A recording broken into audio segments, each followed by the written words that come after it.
रजब का महीना जारी है और ये वो महीना है जिसके अंदर मेरे आका व मौला सल्लल्लाहु अलैहि वसल्लम को अल्लाह ताला ने आसमानों की सैर करवाई और मेरे आका व मौला सल्लल्लाहु अलैहि वसल्लम जब उस सैर को चले तो पहला आसमान जब आया तो आगे देखा कि फरिश्ते इस्तिकबाल के लिए खड़े हुए हैं और अंबिया इस्तिकबाल के लिए खड़े हुए हैं। सवाल ये पैदा होता है कि क्या फरिश्तों की रफ्तार मेरे आका व मौला से ज़्यादा थी कि वो पहले वहाँ पहुँचे हुए थे? नहीं, उनकी रफ्तार ज़्यादा नहीं थी, बल्कि वो इस्तिकबाल के लिए पहले मेरे अल्लाह ने हुक्म दिया कि मेरा महबूब आ रहा है, इस्तिकबाल करो। और दूसरी बात यह है कि मेरे आका व मौला अपनी रफ्तार से नहीं गए बल्कि बुराक की रफ्तार से गए हैं। और अगर मेरे आका व मौला अपनी रफ्तार से जाते तो फिर किसकी मजाल कि कोई आपसे पहले पहुंच सकता वहां तक।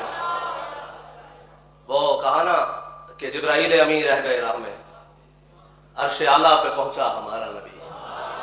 जहां पे फरिश्तों के पर जल रहे हों और मेरे आका मौला ने जब सिदरतुल मुंतहा पर पहुंच के कहा कि चलिए जिब्रील आगे चलिए, आपने जैसा कहा मैं वैसे वहां चलता रहा, अब चलिए आगे। जिब्रील अमीन अर्ज करने लगे अगर यकसर मुए बरतर परम फरोगे तजल्ला बसोजत परम। मैं अगर जिब्रील अब एक बाल बराबर भी आगे बढ़े तो अल्लाह के नूर से जलकर खाक हो जाएगा। मेरे आका व मौला ने जब मेराज की जानिब सफर किया तो रास्ते में मेरे आका व मौला कसदन हजरत मूसा अलैहिस्सलाम की कब्र मुबारक के ऊपर से गुजरे तो आपने मुशाहिदा फरमाया कि मूसा अलैहिस्सलाम खड़े होकर नमाज पढ़ रहे हैं। बास यहाँ पे मुहद्दिसीन ने लिखा कि सलात है, सलात का लफ्ज कि हजरत मूसा अलैहिस्सलाम नमाज पढ़े तो कब्र में तो नमाज नहीं है ना जी। तो फिर मुफ्ती अहमद यार खान नईमी साहब ने लिखा कि हजरत मूसा अलैहिस्सलाम नमाज नहीं पढ़े बल्कि कुरान में इन्नल्लाह व मलाइकतहु युसल्लूना अलन नबी। युसल्लूना से माना मुराद ये भी है कि वो मेरे आका व मौला सल्लल्लाहु अलैहि वसल्लम पर खड़े होकर दुरूद सलाम पढ़े। मेरे आका व मौला जब अर्श औला की जानिब बढ़े तो रास्ते में मेरे आका व मौला को जो मुशाहिदात करवाए गए अपनी उम्मत के बारे में, मेरे आका व मौला जब आगे बढ़े तो देखा कि कुछ लोग जिनके पास हांडियों में पका हुआ गोश्त है और दूसरी जानिब उसके साथ बदबूदार और कच्चा गोश्त भी है, तो वो लोग हांडियों में पका हुआ साफ सुथरा गोश्त छोड़कर बदबूदार गोश्त को खाते हैं। फिर दोबारा वो गोश्त हांडियों में आ जाता है, फिर वही साफ सुथरा गोश्त भी उनके सामने होता है और फिर वो बदबूदार गोश्त की तरफ बढ़ते हैं और वो खाना शुरू कर देते हैं। मेरे आका मौला ने फरमाया जिब्रील अमीन ये कौन लोग हैं? उन्होंने अर्ज़ की या रसूलल्लाह ये आपकी उम्मत में वो लोग हैं कि जो हलाल चीज़ों को छोड़कर हराम की तरफ भागा करते थे, जो अपनी हलाल औरतों को छोड़कर हराम औरतों के पीछे भागा करते थे, और ये वो औरतें हैं जो अपने हलाल मर्दों को छोड़कर हराम मर्दों के पीछे भागा करती थी। ये है पहला वो मेरे आका मौला को जो मुशाहिदा कराया गया ज़ानियों के बारे में। मेरे आका मौला सल्लल्लाहु अलैहि वसल्लम आगे बढ़े। मेरे आका मौला सल्लल्लाहु अलैहि वसल्लम ने देखा कि जगह है वहां पे पत्थरों के दरमियान सर रखकर ऊपर से पत्थर मारा जाता है, फिर वो सर दुरुस्त हो जाता है, फिर पत्थर मारा जाता है, फिर वो सर दुरुस्त हो जाते हैं, फिर पत्थर मारे जाते हैं। मेरे आका मौला सल्लल्लाहु अलैहि वसल्लम ने जिब्रील अमीन से फरमाया जिब्रील ये कौन लोग हैं?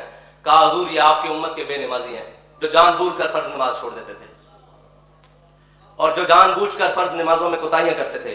मेरे आका मौला सल्लल्लाहु अलैहि वसल्लम जब आगे चले तो आगे जो देखा कि ऐसे लोगों पर गुजर हुआ जिनकी जबानों और होंठों को लोहे की कैंचियों से काटा जा रहा था, जिनकी जबानों और होंठों को लोहे की कैंचियों से, जहन्नम के लोहे की कैंचियों से काटा जा रहा था। तो वो जब काट लिया जाता, कुछ वक्त गुजरता, फिर वो दोबारा अपनी हालत पर आ जाते, फिर काट दिया जाता, फिर अपनी हालत पर आ जाते, फिर काट दिया जाता, फिर अपनी हालत पर आ जाते। मेरे आका व मौला सल्लल्लाहु अलैहि वसल्लम ने हजरत जिब्रील अमीन से फरमाया ऐ जिब्रील ये कौन लोग हैं? उन्होंने अर्ज की या रसूलल्लाह ये आपकी उम्मत के वो वाइज हैं जो कहा तो कुछ और करते थे लेकिन उस पर अमल नहीं करते थे। अल्लाह अकबर। लोगों को तो ये कहते थे कि नमाज पढ़ो लेकिन खुद नमाज नहीं पढ़ते थे। लोगों को तो ये कहते थे कि साले अमाल करो लेकिन खुद अमले साले की तरफ नहीं जाते थे। लोगों को तो ये कहते थे कि सूद से बचो लेकिन खुद सूद में शामिल हो जाते थे। लोगों को तो ये कहते थे कि बेहयाई से बचो लेकिन खुद बेहयाई के अंदर रगबत रखते थे। उनके होंठों को जहन्नम की कैंचियों से काटा जा रहा था। ये है वो बात जिसको अमीरुल मुजाहिदीन ने सीधा किया कि जो कहा उस पर अमल करके भी दिखाया। हमने अपनी जिंदगी में जब आप हादसे के बाद बिस्तर पर आए तो हमने अपनी जिंदगी में ये नहीं देखा कि कभी आप जानबूझकर आपने कोई फर्ज नमाज से कोताही की हो। जैसी भी हालत आई, सफर हो, हजर हो, मुश्किलात हो, जेलें हो, पानी हो ना हो, सर्दी हो, गर्मी हो, आपने नमाज नहीं छोड़ी। हाँ, नमाज जानबूझकर कभी नहीं छोड़ी, बिल्कुल कभी भी नहीं।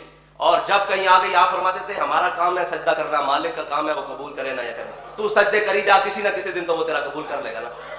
اور یہ دین کے معاملات میں جتنی انہوں نے صفائی رکھی اور جو سیدھے معاملات رکھے، ہم نے نہیں دیکھا کہ کسی سے لین دین کرتے ہوئے آپ نے کہا ہو کہ جناب یہ تھوڑا اور یہ زیادہ اور یہ ایسے کم ہو۔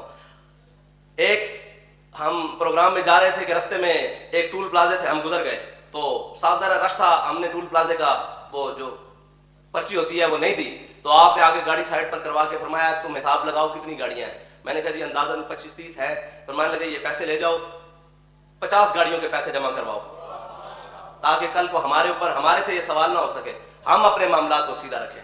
اس حد تک احتیاط کرنے والے، لیکن اپنے معاملات کو جو کہا کہ ہم بددیانت نہیں ہیں، اس بددیانتی کے اوپر ثبوت دیا کہ ہم حقیقت میں بھی بددیانت نہیں ہیں۔